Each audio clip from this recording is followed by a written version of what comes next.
movement has room in this State House. The church has room in this State House. The judiciary has room in this State House. Parliament has room in this House. The business community, name them. And today, the labor movement has room in this House. That is what President HH has been able to do. So, in this interaction, colleagues, you are free. President HH is a free being. Yes, is a workaholic. This man you see before you is a workaholic. Goes to bed, sometimes I wonder, I receive a phone call, 0203.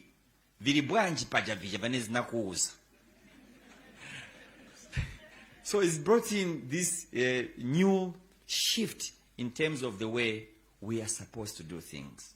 In conclusion, Mr. President, for any country to succeed, for any society to succeed, labor is key. Labor is key.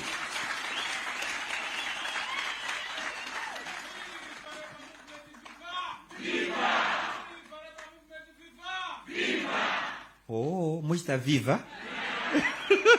Viva, leva viva. Viva. Zikomo. Viva, church, viva. Viva. Zikomo. So, labor is key. You have a demotivated labor force, the production go down.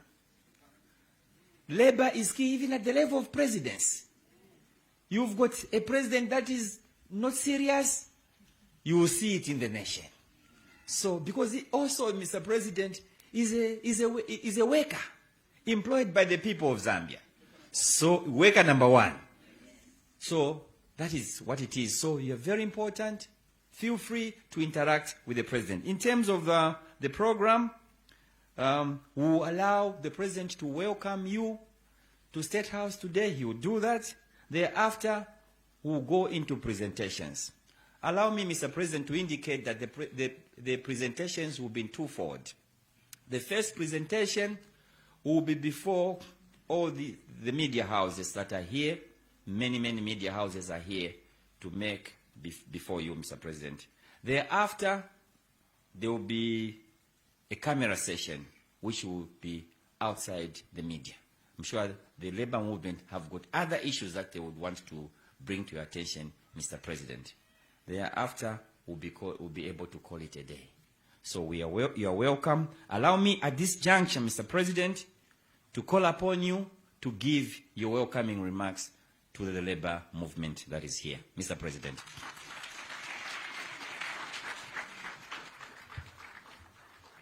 You may take your seats, please. Mungankare, Navekare Mkwai. Thank you very much. Let me start by acknowledging all of the leaders that are here, you the leaders that are here, acknowledging your presence, and I want to say we welcome you here to State House. I call it the People's State House. I happen to work from here because you put me here. But this is your State House. As Levy put it, the State House, we have a principle under this leadership to make State House open to all citizens. All citizens. We've had meetings with your small number of leaders here, but today I'm so delighted that we have a bigger number here. Bigger number here. And really, that's the way it should be. Before I proceed in welcoming you by saying one or two things, let me recognize my colleagues that are here, Cabinet, Office, State House, team that we work with that is here. I also want to acknowledge the media. Many a time we take them for granted. And when we have a meeting like this, our stories don't come out, we complain.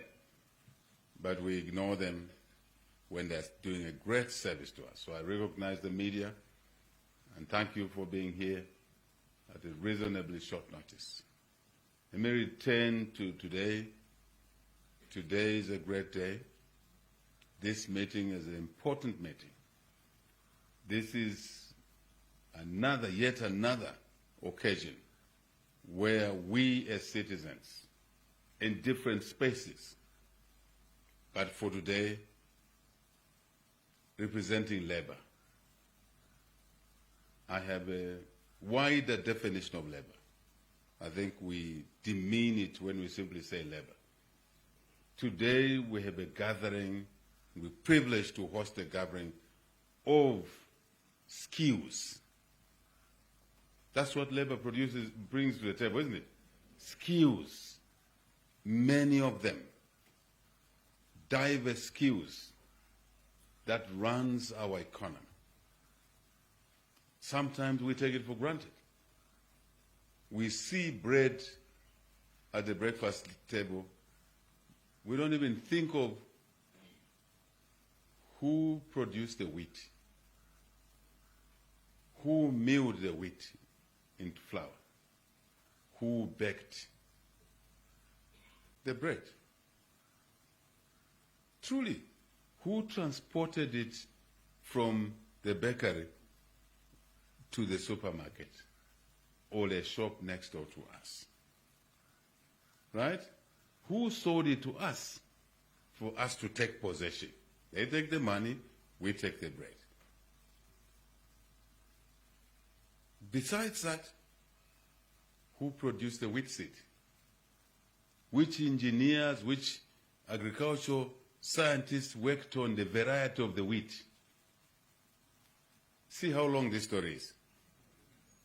The scientists behind, the skills behind, the agricultural extension officers. And then we have the breakfast, which we take for granted. Who has made that possible?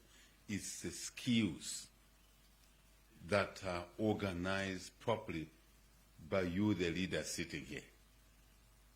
We can take the banking sector, we can take the energy sector, we can take the education sector, the tools, we can take the judiciary. How do we appear in court? It doesn't just happen. There are processes, there are people, Amale, who are dedicated to providing justice. And when we appear in court, we take it for granted. Think of the medical field. Think of many other areas, pensions, everything. That's why I want to define you and the people you represent as more than just labor. Labor is a simplistic expression, like it's a simple thing. It's a depth of skills that you hold, you manage, you present to the economy that runs this country. I'm one of you, one of the definition is semblance of labor and skills here. You put me here to work for you. So, Mr. Mulala, I'm your member. I'm your member. Viva! Viva labor, viva! Viva! Viva skills, viva! Viva! I was a student unionist myself. Many people are unaware of that. We used to viva in our days. Great East Road campus there. So I am only trying to speak to bring context to how important this meeting is and what you do for the country and the economy in all sectors. My dear colleagues, and I want us as a nation to recognize the importance of the people in this room and what they do for the country. I hope someone will write a story properly. There's a broader definition. That's a context. That is what we take for granted. So thank you for coming here. To do what? To dialogue. To talk to each other.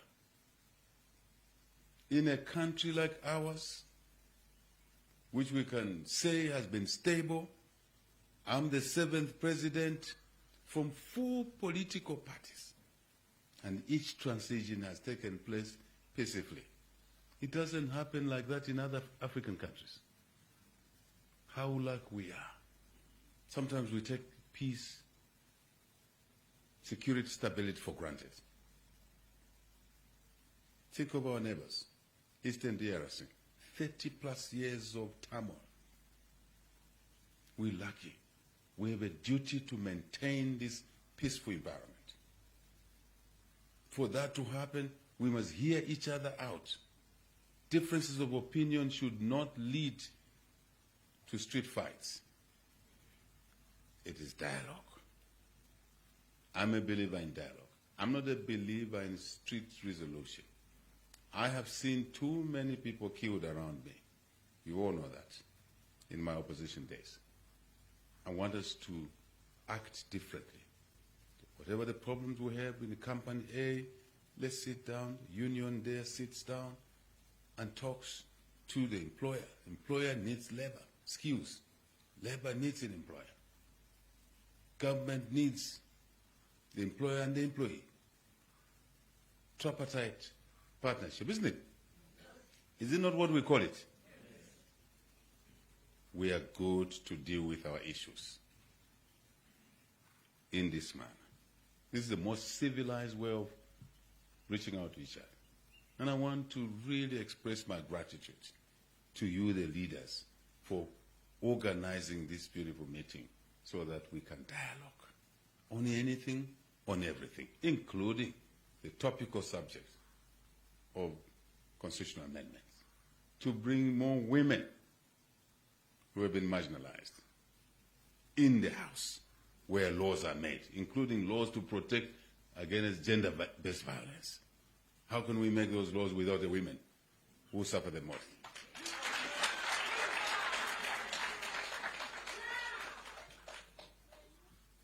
Viva Namayo, viva! Viva! Viva Namayo, viva! Viva! Viva! Thank you. How can we continue making laws in non-house without the largest population profile, the youth? We want them in there.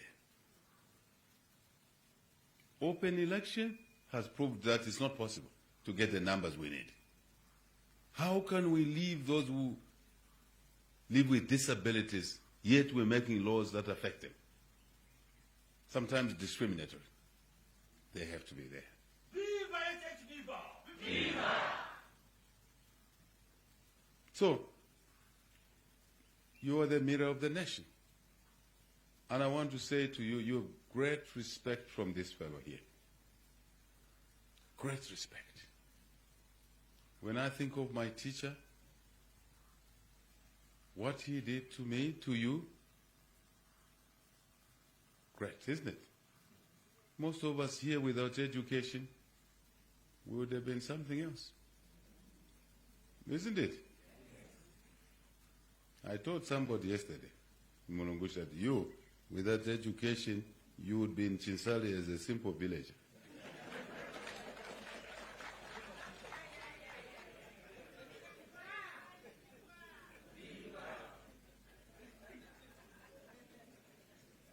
And then I said, you and I would have been both villagers. You in Chinsali, me in Wengwa. Just simple villagers. See what education has done. Viva! Education is viva! Viva! Viva! Agriculture viva! Viva! Viva! Dialogue viva! Viva! Viva! Law and order viva! Viva!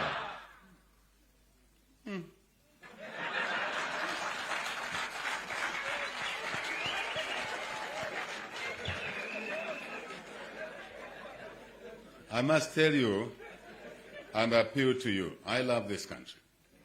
I hope you love this country. You love our country. We're here to do great things together. So once more, welcome, colleagues. Truly welcome. Thank you.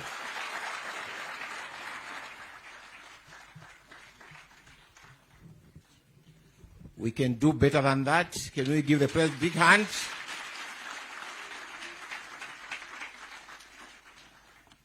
Thank you very much, Mr. President, for what you've shared in your opening remarks.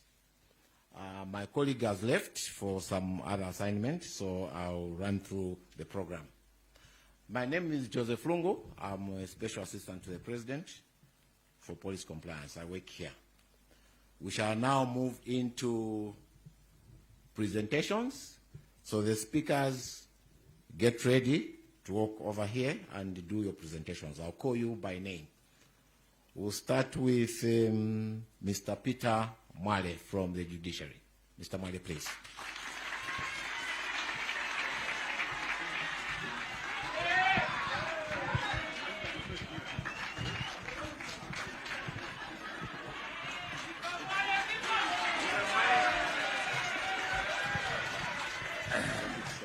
Yeah.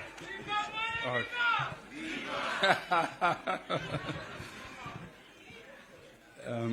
Thank you so much, Mr. President. Before I go to my speech, I was being told by Akwaso Alungu to make your speech short. But you see, as the unions, when you've got an opportunity like this, I'm sorry I will not make it short. It has to be long. I'm so happy today that I'm with the president. I know him personally. And before I even go to something, way. Yes. So with your permission, can I review something that we did with you? You know, I used to meet the president, Mr. Hichilema, when he was in opposition, at Mr. Garin Kombo's place in Northmead. And I want to mention today that when he started propagating the partial withdrawal of NAPS, I'm one of those that advised him to do that.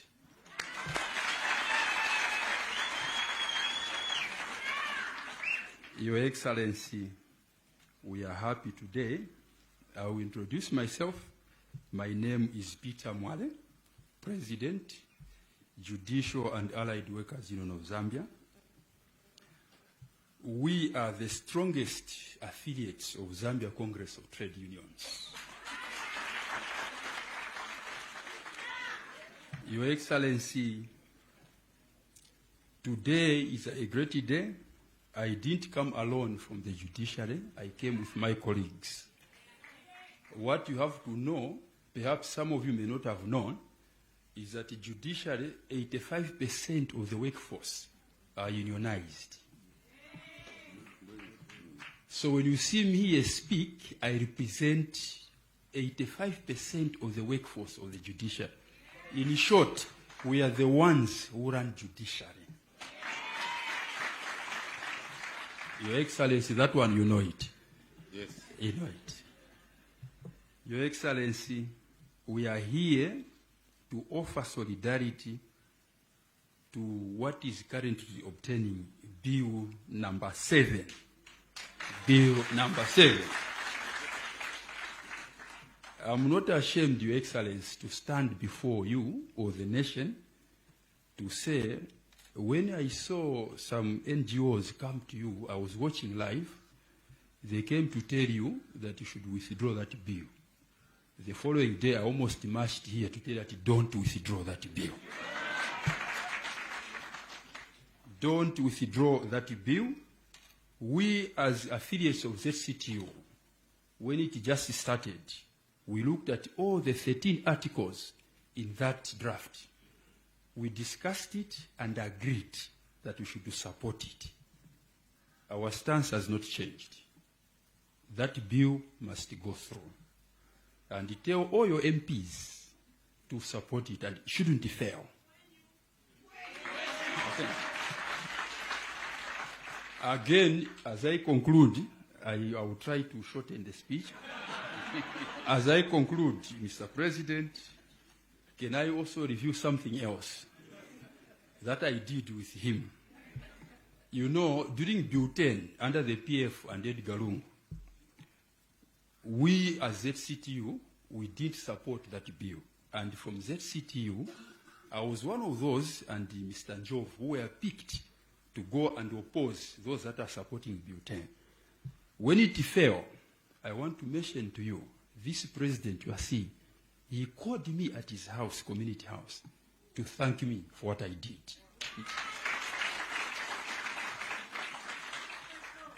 He called me. So, Mr. President, the message I have is that we are with you. Don't even doubt. We are going to support you. Right now, I want also just to mention a bit of the conditions in the judiciary. We know these are sector issues, but just in condition to say that our conditions are not very good, and we've already started the bargaining process. So at an appropriate time, we engage the relevant authorities. This is not a platform where I can go into details, but over and above, Mr. President, we want to say, may God bless you. Thank you so much.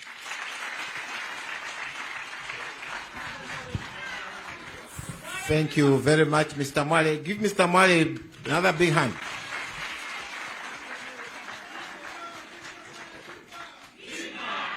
Sometimes in the family,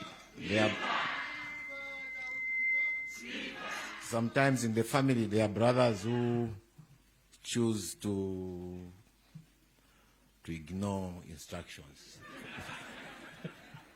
You're welcome, Mr. Mwale. The next speaker is Mr. Emmanuel Mwinsa from Zulao.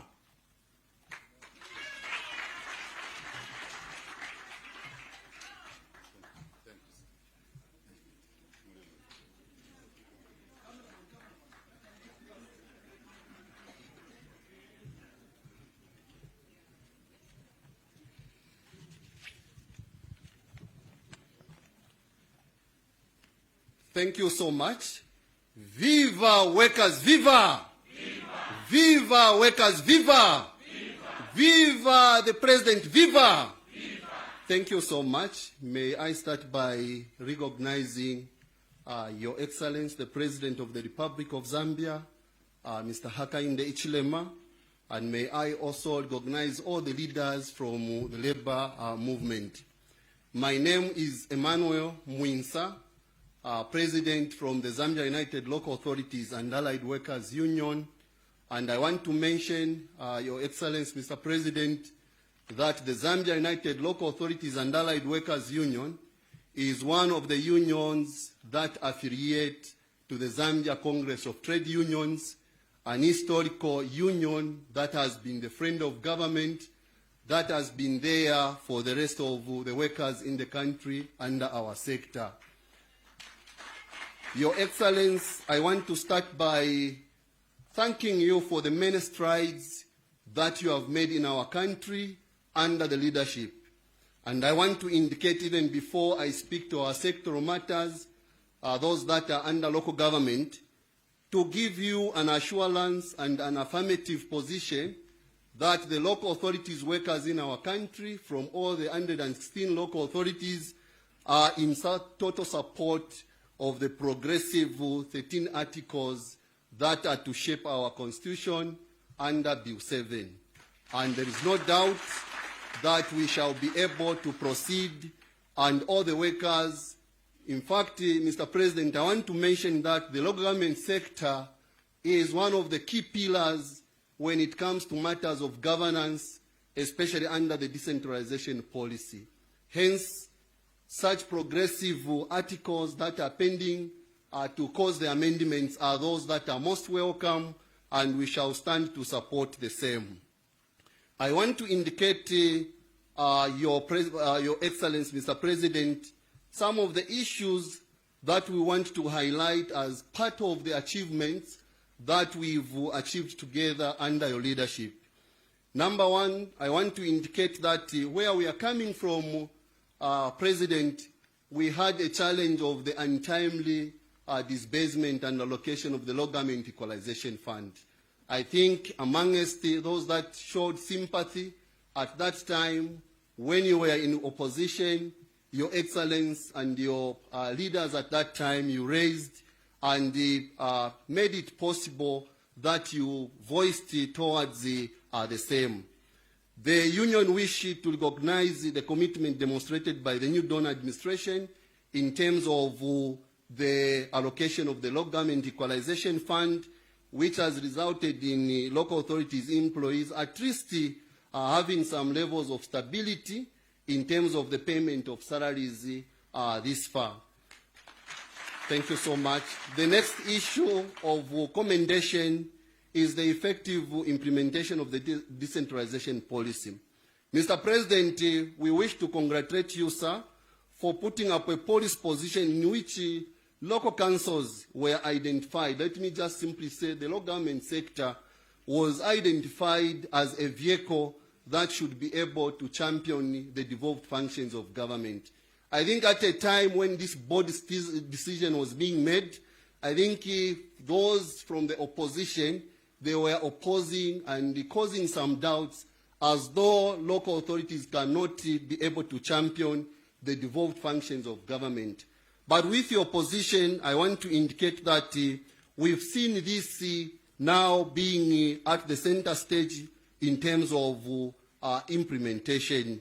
To this, we want to commend you, Mr. President, and the New Dawn government in terms of this gesture that has been demonstrated. The second issue, Your Excellency, is the issue in the area of physical decentralization. I think this has been seen. It's quite unprecedented in the areas of the Constituency Development Fund, and we could see that many prospective governments in the past could resist. I think two elements: transferring the power to make decisions, authority, coupled with the matching resources, there was much resistance. But we have seen this being translated into the reality, Mr. President. And as the workers, we shall remain committed in ensuring that we do not disappoint you and the New Dawn government for this gesture demonstrated in the area of managing the resources prudently and ensuring that the resources translate into what it should take in terms of the attainment of the development agenda being championed. I want also to indicate, Your Excellency, over the transfer of the exclusive functions of central government. This is what I've already highlighted. I think even when the article or Act number 2 of 2016, the Republican Constitution was in place, there was resistance by the previous regime to transfer these functions. But the moment you took the reins of power as the Republican president, I think you have done so much in terms of the transfer of these functionaries to the local authorities. This, Mr. President, has not just come, it has also brought the full ownership of these functionaries by local authorities, because we've seen that the matching resources are there, the authority and power, and it has also made the citizenry to be closer to decision making. And this is why we are standing firmly to support Bill 7, because it will now complement on what has already been demonstrated. The other issue, Mr. President, is the depoliticizing of the markets and bus station. I think it was a bold decision from the political position. Thank you. Viva HH, viva! Viva, viva HH, viva! Viva! Mr. President, it took you to make this bold decision, because it's a decision which has made political cadres to be out of the markets. And now workers are able to operate freely, and including the membership of the general public are able to do the transactions properly, be able to manage the markets, and this is what we can give as a commendation. With regard to a few issues that we want to present that may require your attention and some kind of agency address, Mr. President, we only have one issue, and this issue is the unpredictable payment of salaries to council employees. And this, Mr. President, I want to speak to it passionately, Mr. President, having appreciated the strides made by the new donor administration in the highlighted areas, we wish to bring to your attention a matter of urgency that requires your intervention, which is the unpredictable payment of salaries to the employees serving under the local government sector. Mr. President, even as I want to speak to this matter, we've got a few proposals that we want to put across. And regarding this matter is the issue that is a core to the implementation of a centralized payroll system. Many stakeholders have been misunderstanding when we call a centralized payroll system for local authorities. Having upgraded the local government sector into a public sector, workers want also to be regarded as those that are serving the government of our country. Mr. President, I want to indicate to say today a council worker has got no non-paid day. It means that these salaries are paid by individual councils at different dates. But I want to indicate, Mr. President, that a centralized payroll system must be established as a united platform to be owned collectively by the 116 local authorities in the Republic, in which true salaries are to be paid on the same day, meaning that we are not throwing this centralized payroll on the already existing payroll for central government. This should run as an independent payroll for all the local authorities. And the second thing, Mr. President, that we are bringing out are the local authorities to be able to declare a prescribed percentage of the local revenues which they are able to collect within their jurisdictions. This can be done through the transit accounts, where all the local authorities, the cities, the municipals, are able to contribute to this centralized payroll system. With the local government equalization fund, which has already been allocated, Mr. President, and to which we are appreciating, this fund, which was now amended by the law to become a supplementary funding on payment of salaries, this fund specifically will supplement on the already funds that are being collected by the local authorities. In doing so, Mr. President, we shall have the attainability of the centralized payroll system for the workers. I want to conclude by stating, Mr. President, that in terms of how we can operationalize this centralized payroll system, it will bring in some good benefits. At the moment, there is a temptation where resources, President, that you have directed towards service provision and development, these funds may be tempted, there may be a temptation to misuse these funds. But when we separate the funds for personal emolument, then there will be a clear distinction where personal emoluments will be managed centrally. In the interest of time, Mr. President, I want to end here and just reaffirm our position from our sector that we are in total support to Bill 10. Thank you so much. Bill 7, thank you. Please, we are in total support to Bill 7. Bill 7, viva Bill 7, viva! Viva Bill 7, viva! Thank you so much, Mr. President. Thank you very much, Mr. Mwinsa. Can we give him a big hand again?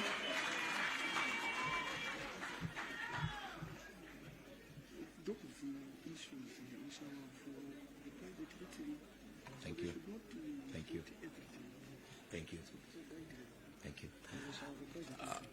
In the interest of time, it's been suggested that certain issues will be discussed in camera, especially where details are concerned.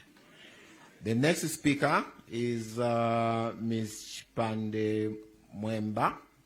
Where are you? Thank you. She's going to speak for the women. Give her a big hand, eh? Thank you. Viva Namayo, viva! Viva! Viva women, viva! Viva!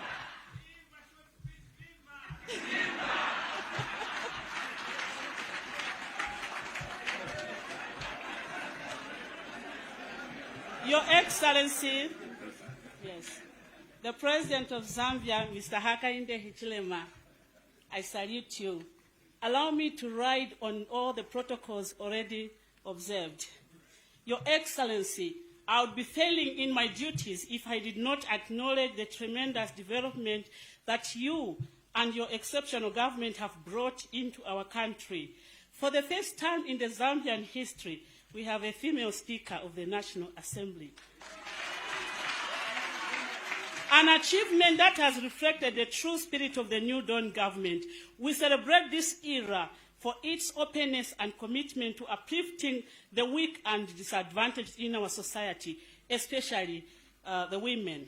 Your Excellency, your hard work is truly worthy of praise. You have shown yourself to be a God-given leader, our buddy, our true parent, who listens to the cry of the needy. We offer you so many quenus for the consistent walking the talk. As a woman, I deeply appreciate your numerous initiatives in the free education policy, women empowerment programs, youth empowerment efforts, increased support for women in politics, and expanded economic opportunities. These are just but a few to mention. These and many other interventions are what makes your government unique. They give us confidence and assurance that we are safe and valued under your leadership, Father of the nation, our body. The unions come before you today not merely as an institution, but as a guardian of democratic values and good governance. I speak as a woman, as a leader and representative of hundreds of thousands of workers whose hopes and futures depend on a democracy that listens and responds. My voice today symbolizes a deeper truth. A constitutional process that seeks to renew democracy must also embody democracy. It must elevate women. It must include those long excluded. It must reflect the nation as it truly is. This is why a woman today stands before you, Your Excellency. Because of your true leadership, your genuine legitimacy, and democratic government that must be inclusive. For the sake of time, allow me to share just a few points, Your Excellency. Your Excellency, the constitutional reform is not a technical exercise. It is a national soul-searching. It focuses us to confront the deeper questions of our governance. Does our constitution reflect the people of Zambia today? Does it give every citizen a voice? Does it create accountability and strengthen institutions? Does it protect our democracy from erosion? Is it inclusive enough to carry our nation into the future? Today, the answers are clear and troubling. Viva women, viva! Viva! Viva Namayo, viva! Viva! Your Excellency, unions pledge to mobilize our members nationwide, support constitution, advocate for inclusive reforms, hold leaders accountability, promote any government that strengthens democracy. This is not partisan loyalty. It is loyalty to Zambia.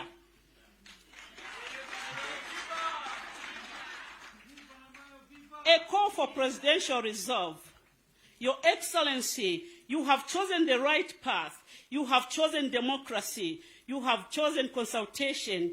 Now you must finish this journey. We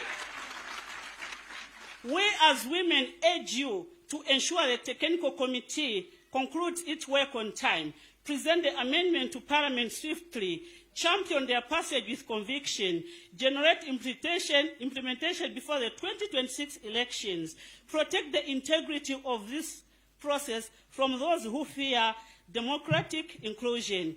History will judge this moment, and it will judge the courage of your leadership, Your Excellency. Closing words from a woman leader. Viva Namayo, viva! Viva!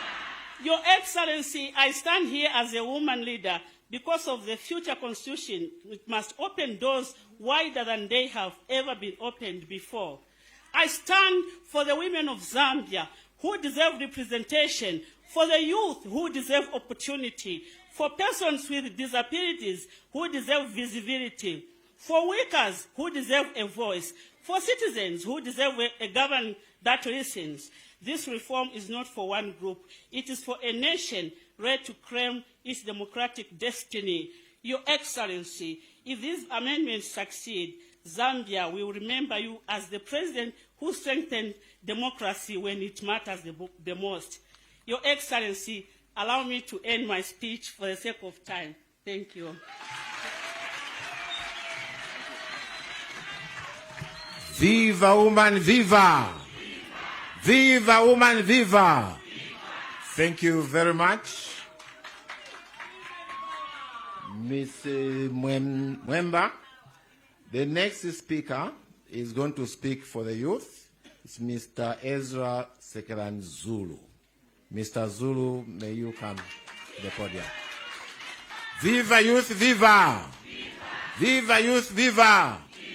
Viva workers, viva!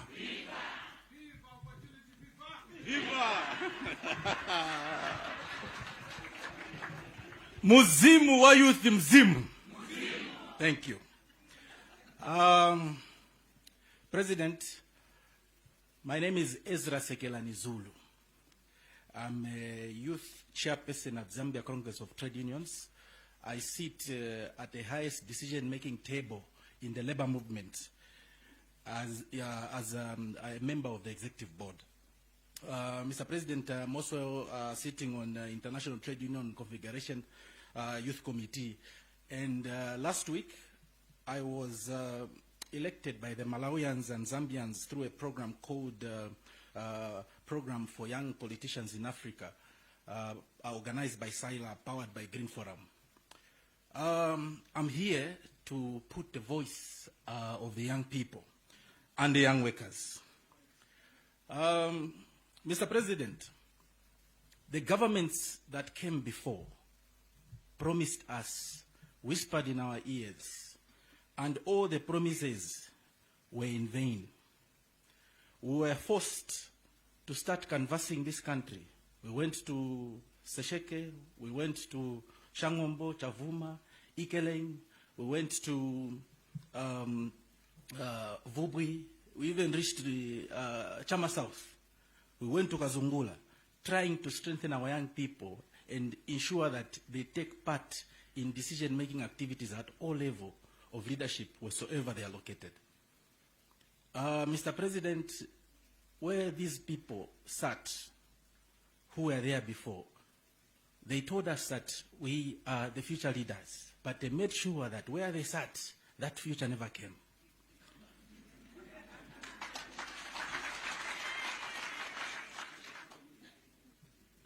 Now, we have an opportunity. Bill 7 has opened the doors of opportunity. And through the amendment number 3 and Article 47 and 68, when we peep through that door, Article 47 is telling us that enough is enough. We cannot allow and watch the old Madalas write and make decisions alone of the future they won't be part of.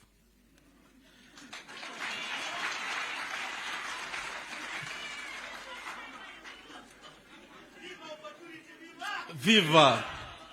When we peep, viva. When we peep again, President, the Article 47 is telling us that you young people, you do not have enough resources to compete with the old Madalas. There are seats here reserved for you. And as a young people and youths of this country, we've decided to enter that door. And we appreciate your government and would like to indicate that there is no any other better succession plan than allowing us, the young people, to take a seat on the decision-making table in Parliament.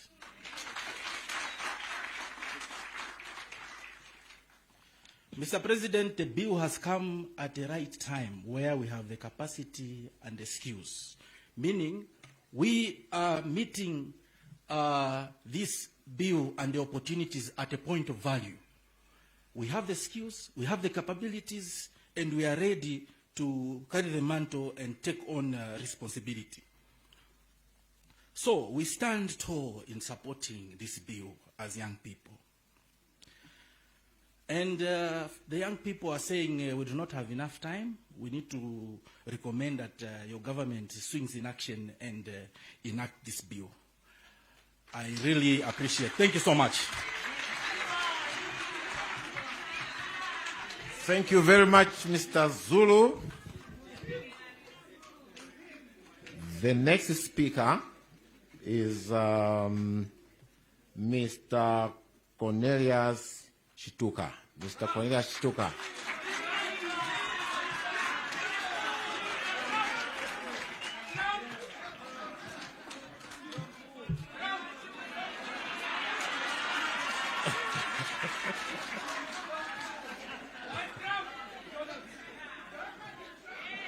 Mr. Chituka, this way. Thank you.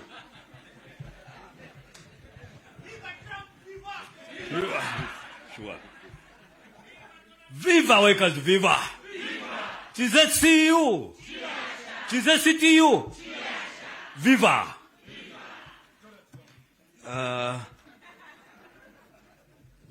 His Excellency, the Special Education Teachers Union of Zambia, SPETUZ, comes before you today with profound moral purpose. We are educators who work on daily basis with learners with special education needs. These needs vary from visual impairments, hearing impairments, physical impairments, physical and orthopedic impairments, intellectual disabilities, autistic spectrum disorders, deaf blindness, health impairments, specific learning difficulties, emotional and behavioral disorders, traumatic brain injury disorders, giftedness, speech and communication disorders, multiple disabilities, just to mention but a few. His Excellency, we teach these children with very difficult conditions because there are no teaching and learning resources. The classrooms are not accessible, the resources are not there, and His Excellency, because of a gap in terms of the Directorate of Inclusive and Special Education, His Excellency, we have moved far and wide to advocate for this directorate, but to no avail. Today is our last chance.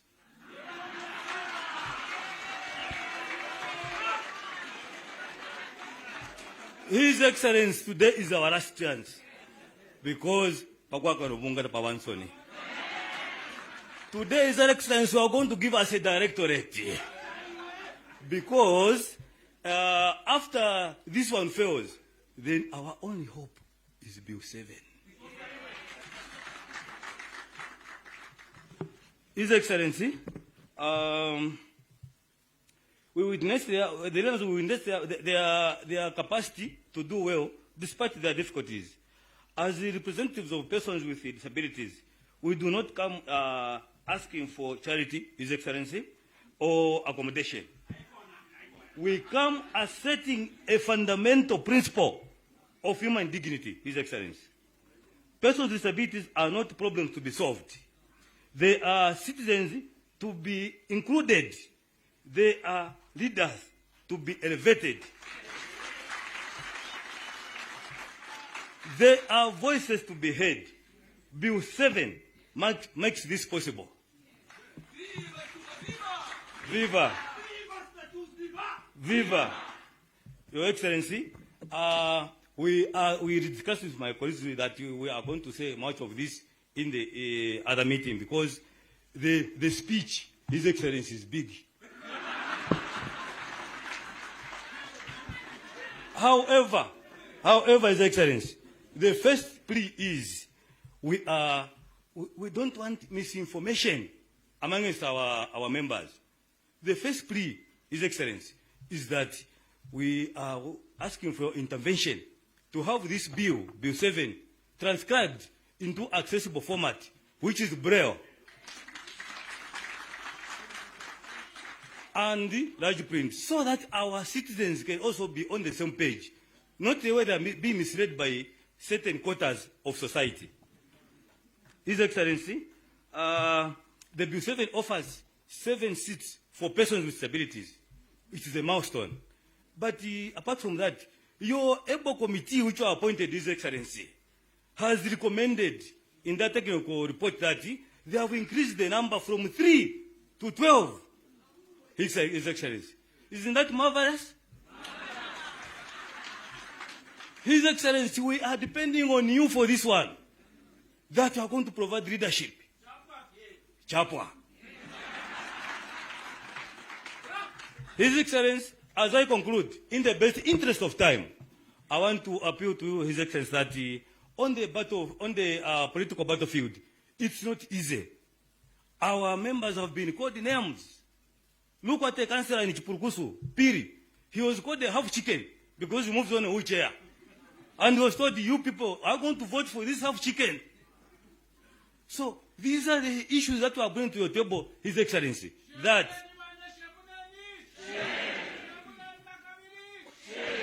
and like enough the way God works. This councillor even went through because he got a sympathy vote from the workers. And you know, the way it is, we may not have a person with a good heart after 2031 in the State House. Because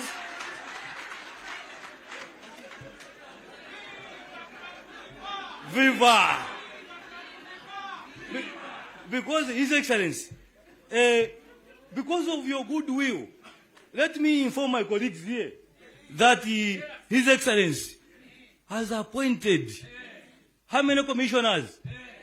6 commissioners. This never before this has it's unprecedented. His Excellency. Well, for the chair of the Monuments Commission, you have seen him doing the TLC, the one who is working on crutches. We have got the commissioner at the Teaching Service Commission. Your commission, our commission. We have got the 2 people at the Civil Service Commission with disabilities, visual impairment, Lusa Kabemba Chimbira, and the commissioner Santa Bantu. Those are there. And to mark it all, we have got our own DG, Frank Musukwa, at the Zambia Agency. It's also a position of almost commissioner because it's the director level, which is M. His Excellency. His Excellency. We may not have...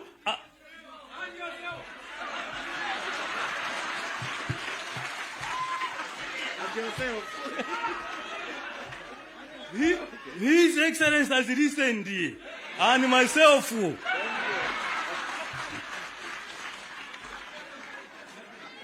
So, we are saying we don't want to depend on goodwill, His Excellency. We want to depend on Bill 7, which is going to guarantee seats for persons with disabilities in Parliament and the other decision-making positions. In the best interest of time, His Excellency, I may end my speech here. Thank you.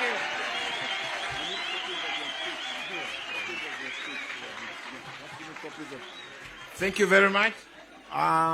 Just a reminder, may we please have copies of the presentations so that we can work on them. Thank you very much.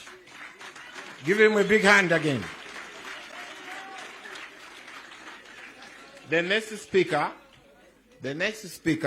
is Mr. Monga Mupuna, going to speak for the quasi institutions. Mr. Mupuna.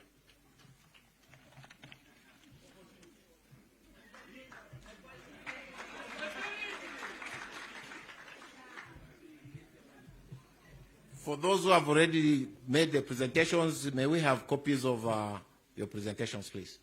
Send them over. Mr. Mupuna. Thank you.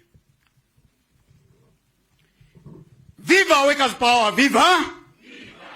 Viva Solidarity, viva! Viva! Viva Workaholic President, viva! Viva! Your Excellency, President of the Republic of Zambia, Mr. Hichilema, I greet you, and I choose to ride on the protocols already observed. My name is Monga Mupuna, and that's not a transposition. They are read in that way. First name for first name. Name is Monga Mupuna.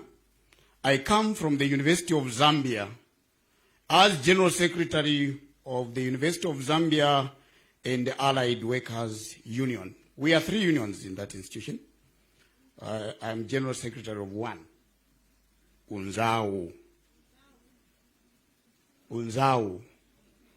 The University of Zambia is a quasi-government institution, but I think the better term is it's grant-aided, it's GRZ grant-aided institution. And there are many other grant-aided institutions under ZCTU, for we come under the umbrella of ZCTU, to which we are affiliated. And a number of the other institutions in that bracket are covered, I think, in this brief remark that I'm going to make. I make also on their behalf, grant-aided institutions. We come here, Your Excellence, to just tell you one simple thing. Just one simple thing, but important at this juncture. We have come to say, Your Excellence, we support Bill 7. Simple.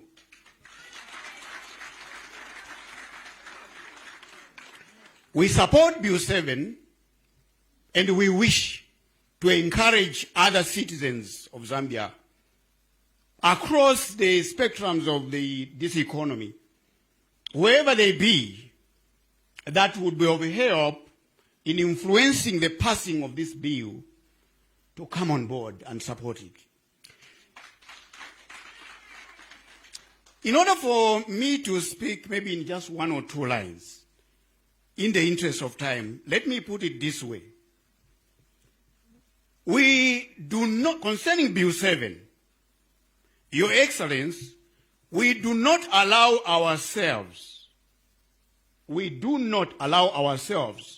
to need to use an advanced microscope in trying to scrutinize this bill in the hope that we may find in it something that we disagree with, so that we may take a stance in that direction.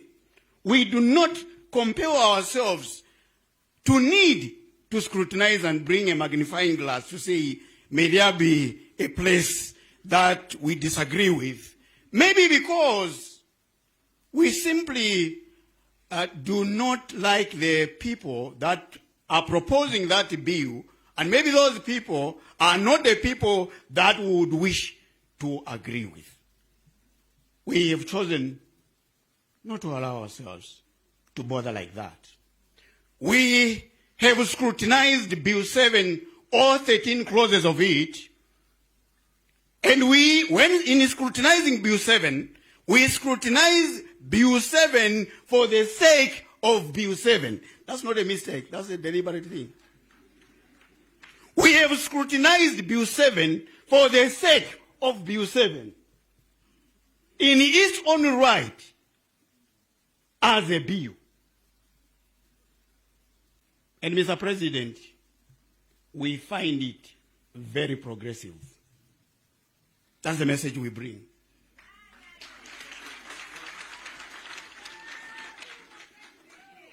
We do have a few, just to spice maybe this stage, because it's not every day that you get to meet the Republican president.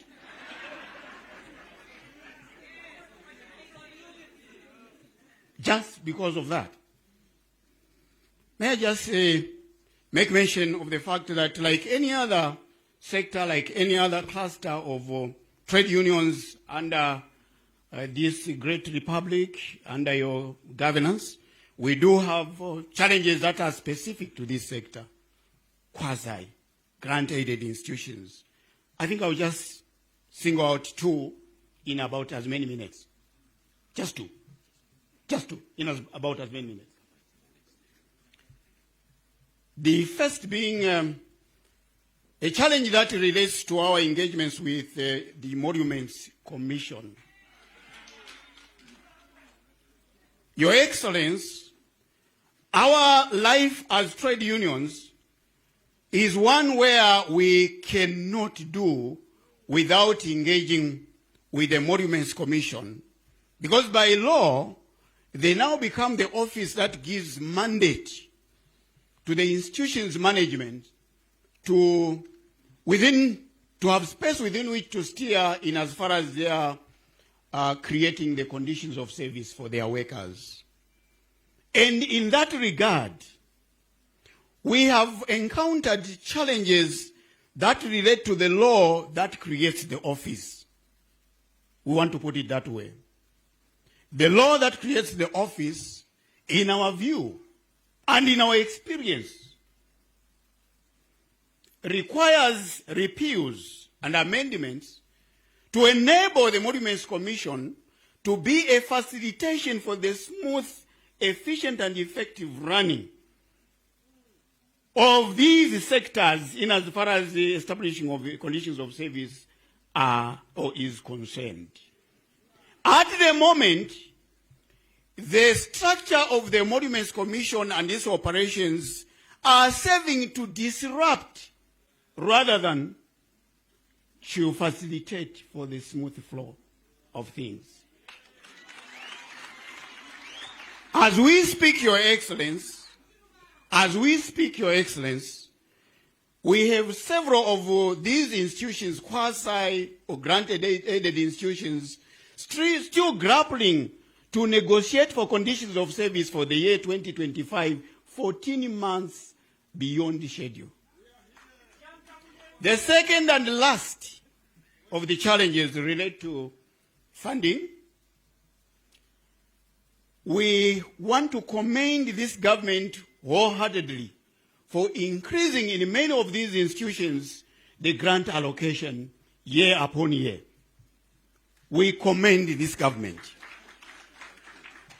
However, with that increase of the grant, we believe it would be a good doing if there could be a deliberate program, deliberate arrangement, whereby the grants, the monthly grants, would be released deliberately on a tri-monthly basis, quarterly basis of the year, quarterly basis, as opposed to monthly basis, because thereby the institutions concerned would be able to plan and would also be able to come up with pay days for the institutions concerned. As we speak, institutions like the University of Zambia itself has no proper pay day because month upon month they have to seek for the release of the grant, whose release may not relate necessarily to a specific date, so as to have a nameable date as the pay day.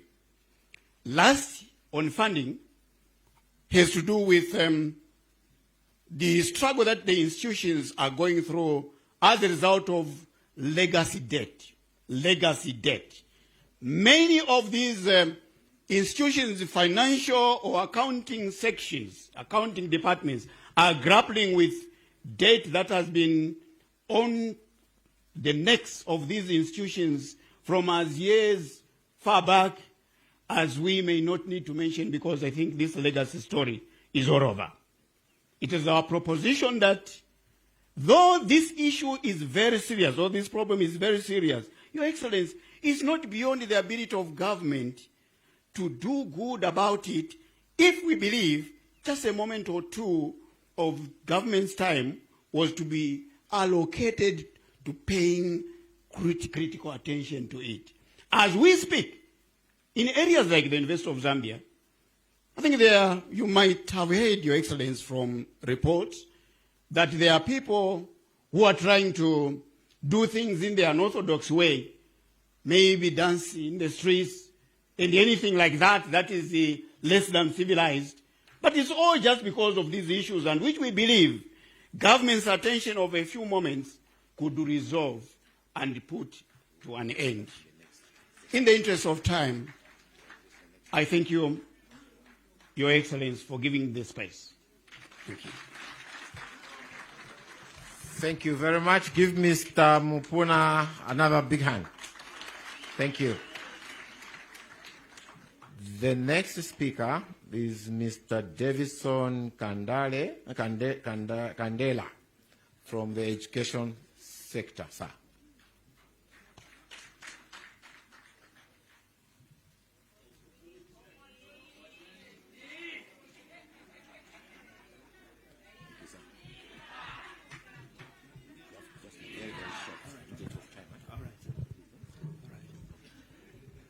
Thank you very much, Mr. President. Taking for granted that protocol has already been observed. And I want also to thank my colleagues from the labor movement who have delivered justice in ensuring that we also codify our stance when it comes to Bill number 7. Mr. President, I want just to remind ourselves to say that the aspect of constitutionalism has not started today. It started some time back.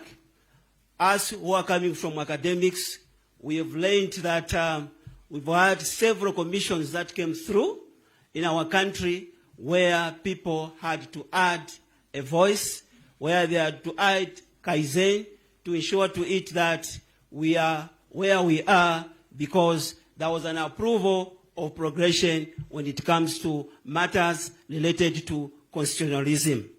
What I'm saying at the moment, Mr. President, coming from the education sector, I wish to indicate that we have got masses, those that do research, and having done our thorough research in terms of Bill number 7, we have found it fit, Mr. President, to endorse it without any sense of shame. Viva Union, viva! Viva Labour Movement, viva! So I want to indicate, Mr. President, that my colleagues have already spoken on the important reasons why we need actually to codify Bill number 7. Mr. President, the Bill number 7, what it brings on the table, especially in the Republic of Zambia, if at all of us, we tilt the compass to support it. Number one, it strengthens parliamentary legitimacy. What I mean by this, Mr. President, is that we have a lot of people outside there, especially when it comes to proportional representation in terms of women and youth. These are in numbers. So in Bill 7, we've seen that women and the youth have been actually included, which is a plus because we'll see progression and also divergent views. Number two, Mr. President, Bill number 7 comes into play to give us actually an endorsement of support because it will improve on the policy of equality when it comes to actually inclusivity. This, Mr. President, has not happened, especially if we look at all the constitutions that have been there. I can assure you, Mr. President, that when it comes to matters of politics and campaign, it's not easy for a woman actually to go outside and campaign. Why? Because sometimes campaigns, politics can be rough. Now, with this particular deliberate policy, with this particular article enshrined in Bill number 7, we see to it that a woman has been given actually a permanent position to be included so much that she can also add a voice. Another thematic area why, Mr. President, from education sector we are supporting Bill 7 is that Bill 7 is going to reduce what I can term as conflict through genuine inclusion. Because right now, women are crying outside there. Youths are crying outside there that we are not actually included when it comes actually to national matters because somehow, somewhere, the Constitution sidelined them. But going forward, Mr. President, with this Bill number 7, we see to it that it will be well balanced when it comes actually to racial representation between women as well as also the youths. The other reason why we want to endorse Bill number 7, coming from academics, Mr. President, we need actually to realize that this Bill number 7, once actually it is enhanced, it will promote what we call gender equity and also promote the appearance of our friends with disabilities. And this is a plus, Mr. President, because it will ensure to it that our colleagues who have got disabilities, they add also Kaizen, productivity, efficiency to ensure to it that this country moves forward, Mr. President. Viva Union, viva! Viva Labour Movement, viva! In simplicity, Mr. President, we are coming from academics. Education sector has got numbers. We teach these children from different jurisdictions across the country. And we are aware that in our Bill number 7, which is being crafted now, and we learned that there are so many submissions, the inclusion of constituencies, it will allow those places where our MPs were not reaching to reach there and ensure to it that the aspect of CDF does business, construct schools, health posts, so much that a Zambian child is actually saved accordingly. Mr. President, I wish to indicate that we shall be with you when it comes to Bill number 7. Traditionally, I never introduced my name, Mr. President. I decided to do it at last so that you don't forget, Mr. President. Mr. President, I am Devson Kandela, that is my name, coming from Progressive Educators Union of Zambia as the president there, and also I am the national trustee representing the Federation of Free Trade Unions of Zambia.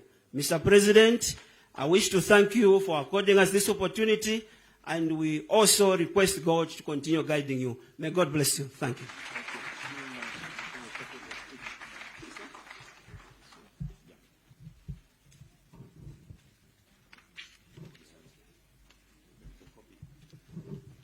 Thank you very much, Mr. Kandela. As we come to the end of this section of the engagement, it's my privilege now to call upon the President, I don't know with a small p, the President of the Zambia Congress of Trade Union, Mr. Blake Brother, to make his presentation. Mr. Brother, please.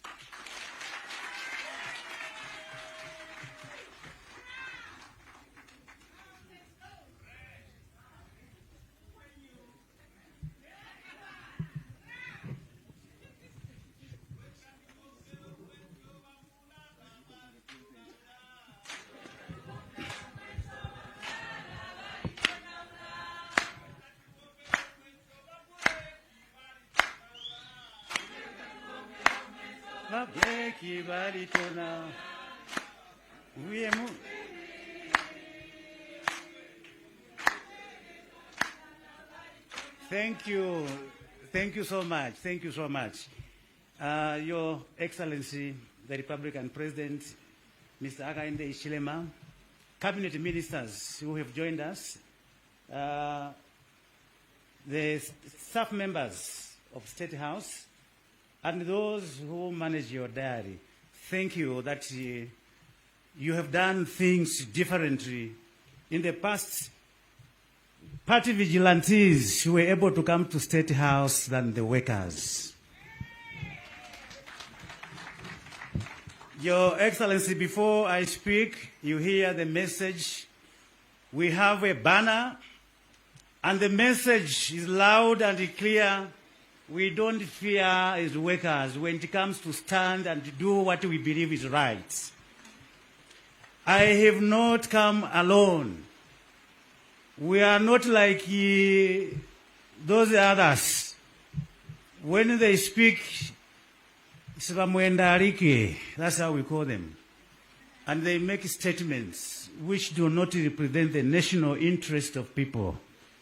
But we come from a large constituency.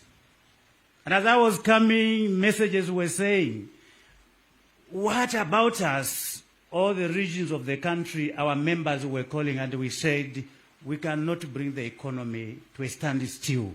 And these grounds were not going to be able to accommodate all the leaders.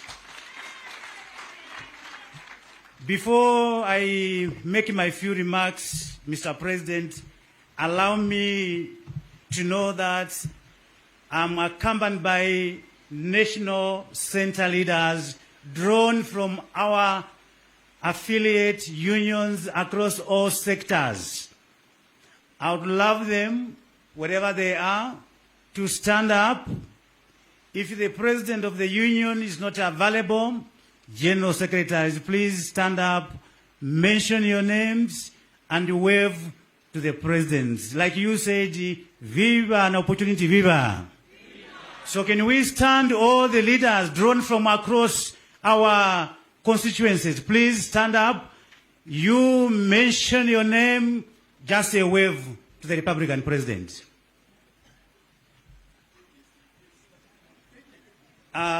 We start with the front row as you go, please.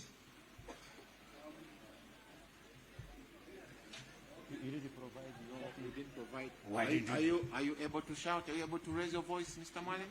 Please. Okay. Yes, yes, ma'am. My name is Peter Mwale, President Judicial and Allied Workers Union of Zambia. How are you, sir?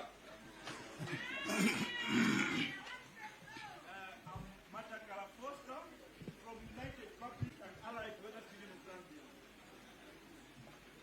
Good afternoon, my president. My name is Nelson Wale. I'm Secretary General at the Federation of Free Trade Unions of Zambia. Thank you. Yes.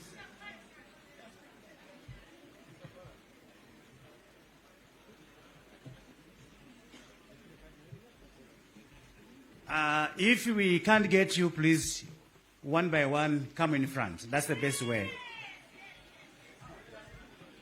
Yes.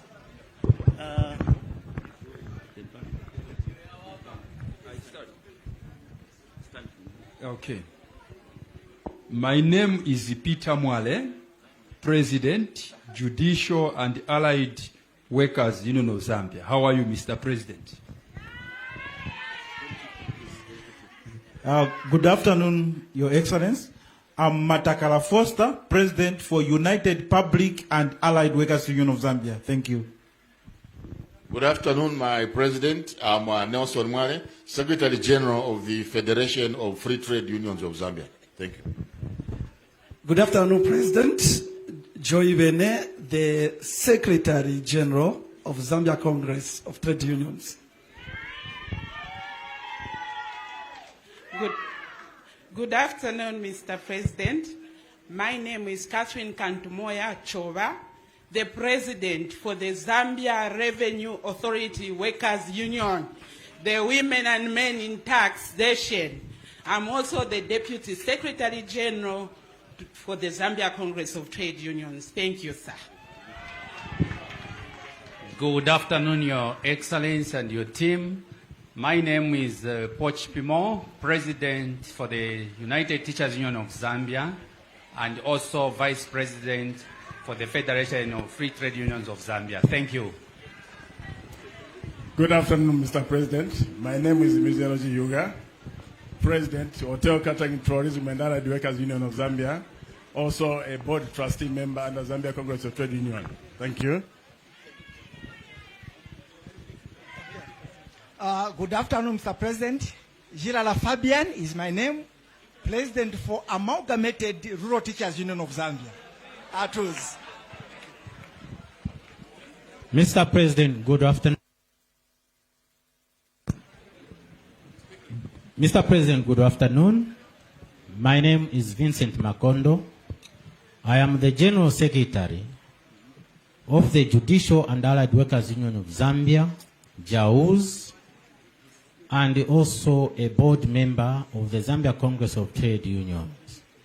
Behind Peter Mwale is General Secretary Makondo. Thank you very much, Mr. President. Good afternoon, Mr. President. My name is Emmanuel Mwinsa, President of the Zambia United Local Authorities and Allied Workers Union, abbreviated as ZULAO. Thank you so much, Mr. President. Good afternoon, Mr. President. My name is John Matthews, Zambia Union of Security Officers and Allied Workers. I am President. Good afternoon, Mr. President. My name is Givers Monga. I'm the President for United Truck Drivers and Allied Workers Union of Zambia. Your friends, the truck drivers. Good afternoon, Mr. President. Mwetwa Richard is my name, Executive President for the Dynamic Teachers Union of Zambia. Free Kwenyu to free education. Good afternoon, Your Excellency. My name is Sally Tembo, youngest serving General Secretary from the United Health and Allied Workers Union of Zambia. Thank you.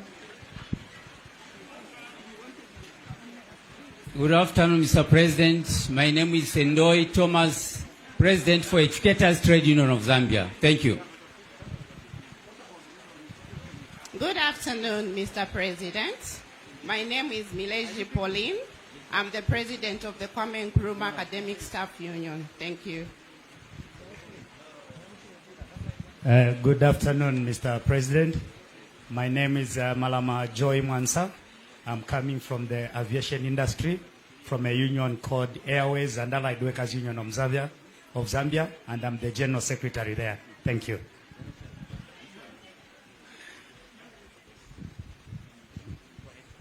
Mr. President, good afternoon.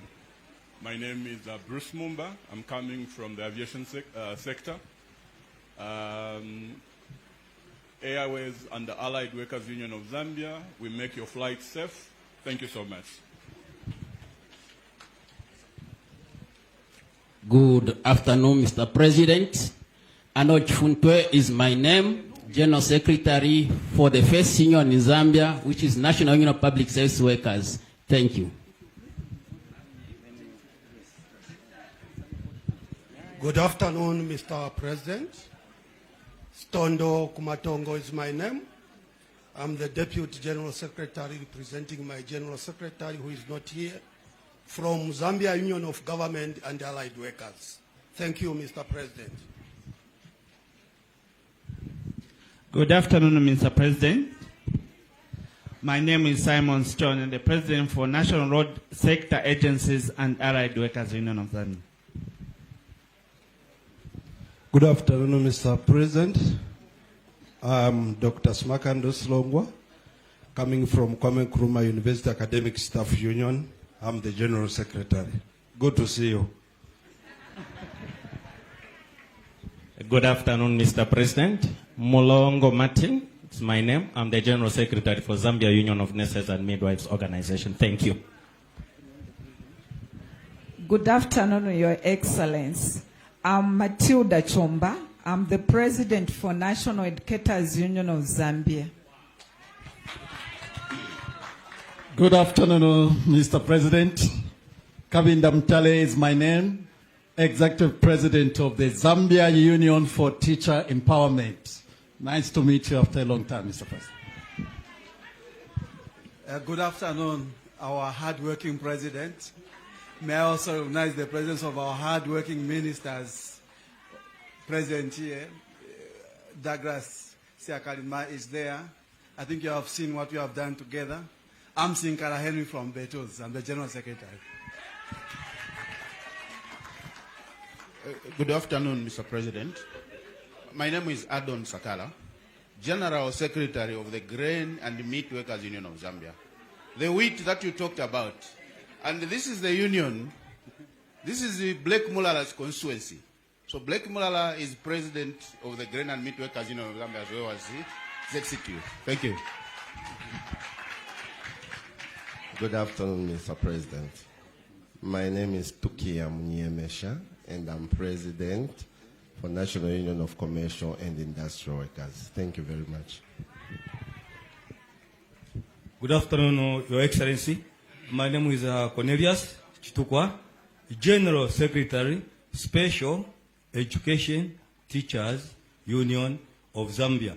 This is a union which looks after the interest of workers and teachers with disabilities in this country. Thank you. Good afternoon, Mr. President. My name is Hobson Abels Mwanza. I am the General Secretary for Progressive Educators Union of Zambia. It's nice to see you.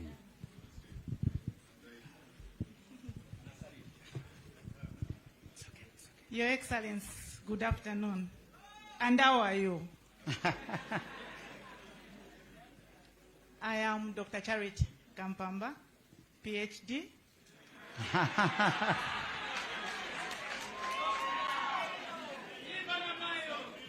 I happen to be the General Secretary of the National Union of Public and Private Educators of Zambia, NUPEZ. Viva Namayo, viva! Good afternoon, Your Excellency. Good afternoon, our Honorable Minister, Education, and all the ministers present. My name is Ngonga Temo. I'm General Secretary, United Teachers Union of Zambia. Tuamene kama. Good afternoon, Mr. President. I'm extremely humbled today to be just a few inches away from you. My name is James Liambai. I'm the president of Zambia Bus and Taxi Workers Union. Good afternoon, Mr. President. My name is Sidney Mlenga, the General Secretary for Zambia Union of New Generation Public and Allied Workers. Thank you. Good afternoon, Your Excellency and Honorable Ministers. I'm the General Secretary for Professional Teachers Union of Zambia, Dr. Kangwa Msenga. Good afternoon, Your Excellency. Malema Charles, Zambian version, is my name. And I want to say, Babari Mwaritona Ola. Thank you. Good afternoon, Mr. President, Your Excellency, and the ministers. My name is Monga Mupuna, General Secretary for the University of Zambia and Allied Workers Union. Good afternoon, Your Excellency. Good afternoon, Cabinet Ministers. I'm Evans Chungu, the Deputy Secretary General in charge of in charge of Finance and Business for Zambia Congress of Trade Unions. Yes. Additionally, my constituency is Basic Education Teachers Union of Zambia. I'm the senior trustee there. Thank you.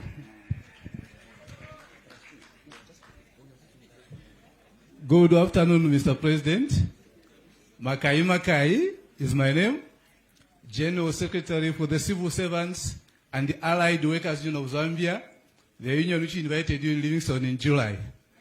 It is the union where Comrade Joy when it comes from as Secretary General for the ZCTU. I'm greatly humbled, sir. Thank you. Good afternoon, Mr. President. My name is Howard Kaleva. I'm the president for the Zambia Union of Broadcasters and other information disseminators. What a time to be alive. I thank you to be near you. Thank you. Good afternoon, His Excellency. My name is Sekelani Ngambi. I'm the president for the National Teachers Union of Zambia. It has been nice meeting you, President. I'm humbled. Afternoon, Mr. President. My name is Apatson Gundapiri, the General Secretary for United Public and Allied Workers Union of Zambia. Thank you. Good afternoon, Mr. President. My name is Emmanuel Muila, National Union of Technical Education, Lecturers and Allied Workers President, representing TVET sector. Good afternoon, Your Excellency. My name is Walwita Saira, President, Physiotherapy Union of Zambia. Thank you.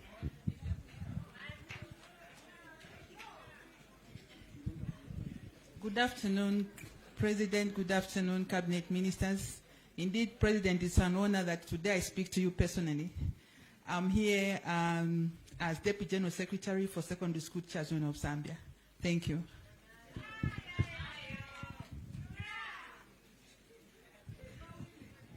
Viva workers, viva! Thank you. Good afternoon, Your Excellency. Good afternoon, Cabinet Ministers.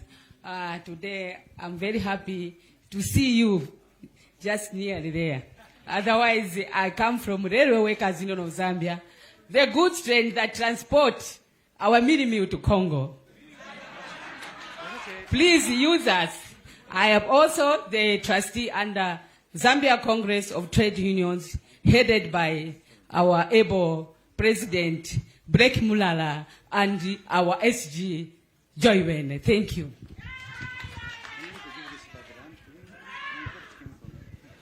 Good afternoon, Your Excellency. My name is Stephen Chanda. I'm the General Secretary of Zambia Union of Security Officers and Allied Workers. I also sit on the ZCT board. Thank you. Good afternoon, Mr. President. My name is Ulanda Kosten from Zambia Teachers Union. Thank you. Good afternoon, Your Excellency. Good afternoon, Cabinet Ministers. My names are Mwene Nagweza, Executive President for Zambia Union of Professional Educators. I'm happy to be here. Thank you so much.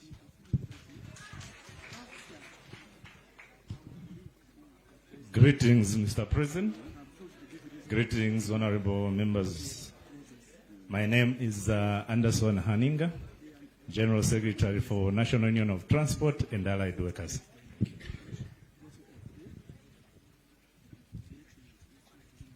Good afternoon, Mr. President. Good afternoon, our honorable ministers.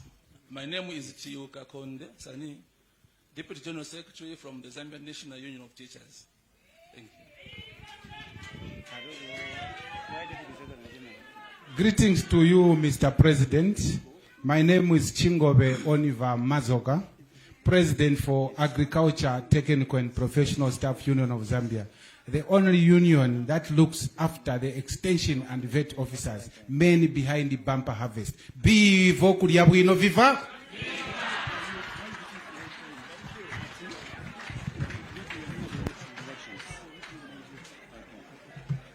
Thank you. Thank you.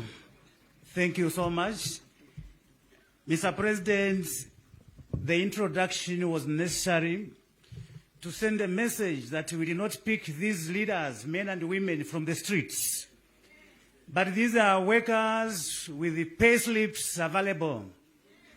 And when the worker stands up, those who are brave enough, they know what a united force of workers can do. On behalf of the Zambia Congress of Trade Union, the Federation of Free Trade Unions, and all the labor movements gathered here this day, we want to speak on behalf of our member that we did consultations. We are not like Badabambi, who want to go in a boardroom, 3 of them, then they come, they say, no, we have made a stance. And we want to send a message to the country that we, as the Zambia Congress of Trade Unions and the labor movement, we have followed and watched the debates. And the time has come for us to make our stance. And our stance is not going to be shaken by few individuals who failed during their time, and then they are possessed with the greedy. Your Excellency, when we were consulted, we were met by members of the opposition. Some of them, they were telling us that the timing is very bad. And we were asking them what is the best time. They were saying this is an election year. Then it reminded us that the Minister of Education, history, if it's made into a subject which our young ones should learn compulsory, that would be very important, because history will tell us where we are coming from, where we are going, and where we are. But we don't know where we are going if we can't understand our past. And here's what we got. In 1964, there was an amendment which was done to our Constitution, which was enacted on 24th October 1964. The general elections were held in January the same year. And the Constitution was enacted 10 months after the election, meaning the review started a few months before the 1964 general elections. The 1973 Constitution, it was enacted on 25th August 1973. This was 4 months before the general elections, which were held in December 1973. Check your history.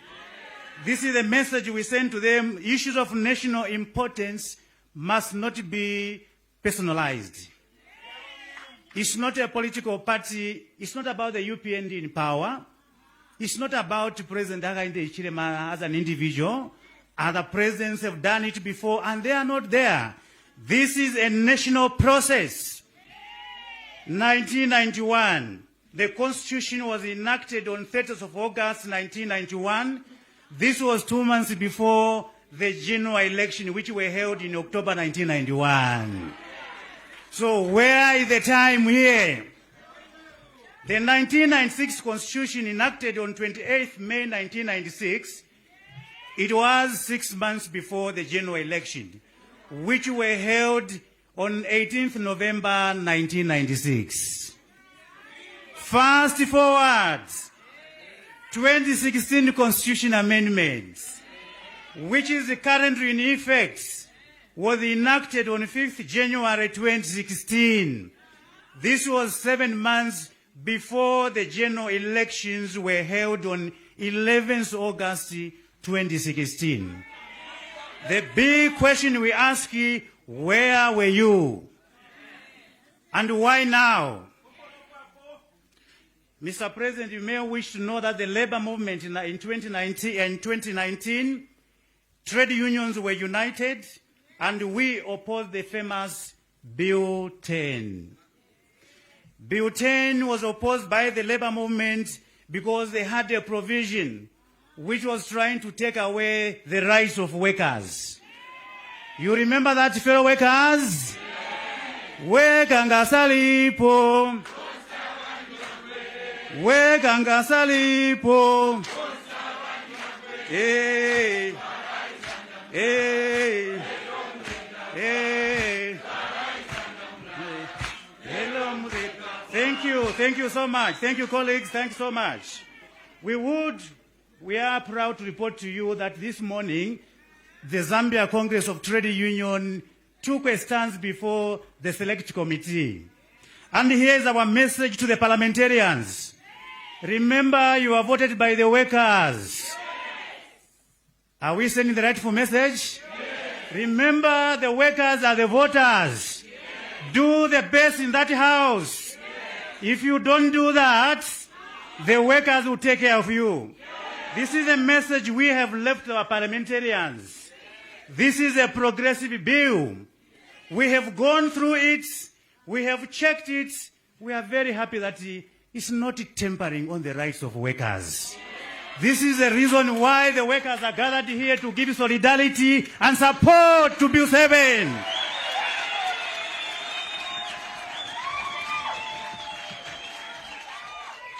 We took a position, we were quiet, and we were just watching to see what was going on.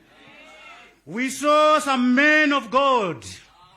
This is a worry coming from the Congress and the labor movements. Mr. President, we want to make mention that we are deeply worried about some, I don't know whether to call them men of God. I don't know, because we shall know them by their fruits. But if a man of God begins to change their pulpits into political arenas in their churches, that's a very bad trend which they're treading on. And we want to invite them, perhaps, Mr. President, in a better way, you can organize a flight to go to Rwanda and visit that genocide. There is a church in Rwanda where one priest misled people to say, come and hide in this church during the genocide. And when the members were running into that church, he called the phone to say, come here and butcher them. 2,000 innocent people were butchered and died in that church in Rwanda. We are worried when we see men of God who are supposed to preach peace, love, and unity. Those who should call us who are sinners to Jesus and preach the message of repentance. They have turned their pulpits into political areas where they are now shooting irrelevant statements. Abash to political statement from churches, abash. Abash to political statement from the pulpits, abash. We, the workers, we have made it that when we see these men of God in these white robes, if they begin to preach a sermon of political, our message is leave them to preach to the empty churches. We want a message of love. We want a message of peace. We want a message of dialogue. And the dialogue has been, I think, the theme of your administration. What else can we do? We are gathered here as the labor leaders, something which is historic. And I hope, Mr. President, going ahead, let's create time where you are able to interact. We are proud of what you have done. We want to make this appeal when we made our submissions. We looked at the provisions, the progressive amendments which we have proposed. We looked around in Africa and we checked our colleagues as we interact across the globe that workers, this is the opportunity for the workers, Mr. President. The labor movement deserves to have a seat in parliament. They must be given a slot in parliament as labor movements. Out of the positive proposals which you made, thou shalt not remember the workers. Please remember the workers on that proposals. To you, cabinet ministers around here, we are nominating you as our ambassadors. Let's work together with the labor movement so that from the labor movement, we need to have parliamentarians. This is possible in Uganda. When we meet with our colleague, they say, this one is a member of parliament because the constitution allows that. Our constitution is not a dynamic book. It is a document which responds to the changing times in which we live in. We gave a record of how many presidents have have amended the constitution. And we want to send a message to the youth, to the women, faith groups. Don't be misled by those who have no issues, but greed and hate. This is the opportunity for us as workers to stand together and move Zambia to a different level where something new will be done. We are here, Your Excellency, as we have made our submission already at Parliament, and allow me as I close. This is the support from the labor movement. The whole labor movement stand with the bill number 7. And we want to see that that bill must be enacted. Members of parliament, we are not making threats. But the reality, I want to repeat, the workers are the voters. Disappoint them at your own peril. Allow me to end now by submitting, Your Excellency, what Congress has submitted before the Select Committee. I thank you.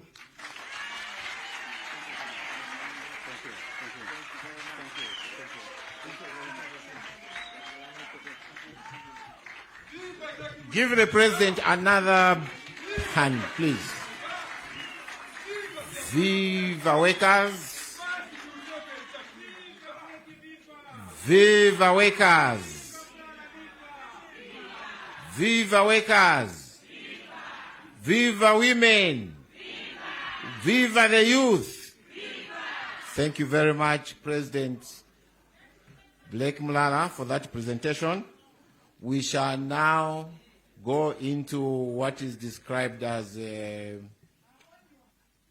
camera.